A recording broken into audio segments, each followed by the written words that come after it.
My name is Joe Tomlinson, and today we'll be running through some of the changes to the transfer market in FM18. We'll also take a look at improvements to board interaction and how your performance as a manager will be judged more realistically this year.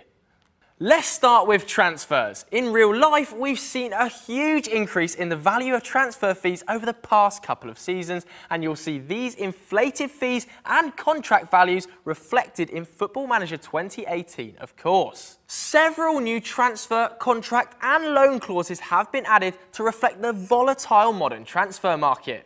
The way you can make instalment payments on transfers has been changed to reflect real life better.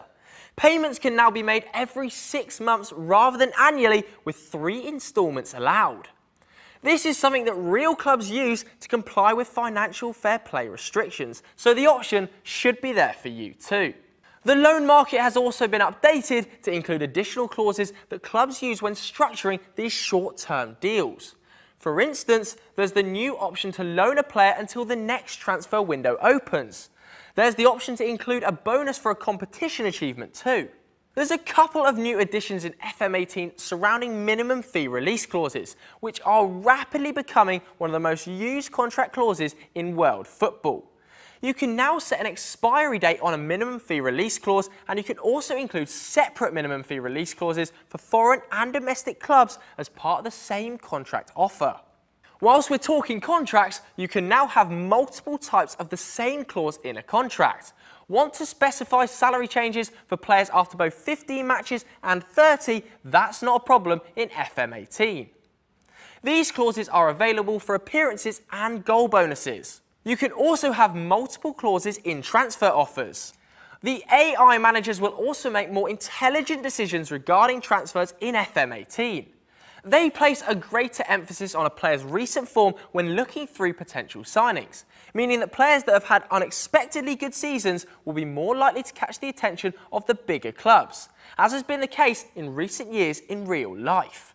The AI around squad building has also improved, with AI managers looking at both long-term and short-term needs for their squad, whilst the bigger clubs might only look at superstars and potential youth stars as long as they have enough homegrown players. They'll now look to recruit more players that can slot straight into the first team and move some of their existing first teamers down to rotation roles if necessary.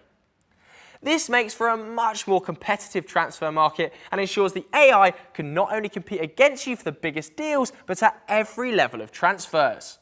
Another improvement on the AI in the game, and something that is used throughout the game by AI managers, boards, the media and the fans via social media, is the introduction of league performance tracking. This is a major new innovation in the way that your performance is judged throughout your career. Instead of just referring back to your club's expected finishing position at the start of the season, the new league performance tracking will take more contextual information into account to create a more three-dimensional picture of the season you've had.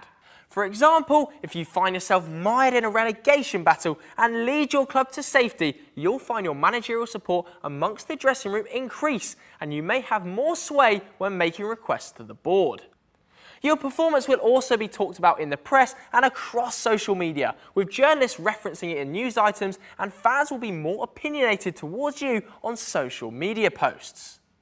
So that's it from FMTV. All that remains now is to get stuck into Football Manager 2018 when it releases on November 10th. There are lots of other new and improved features that we haven't revealed yet, so keep an eye on the Football Manager Twitter account. Other features we've left for you to discover yourselves when you finally get your hands on the game. I've been Joe Tomlinson. Thanks so much for watching.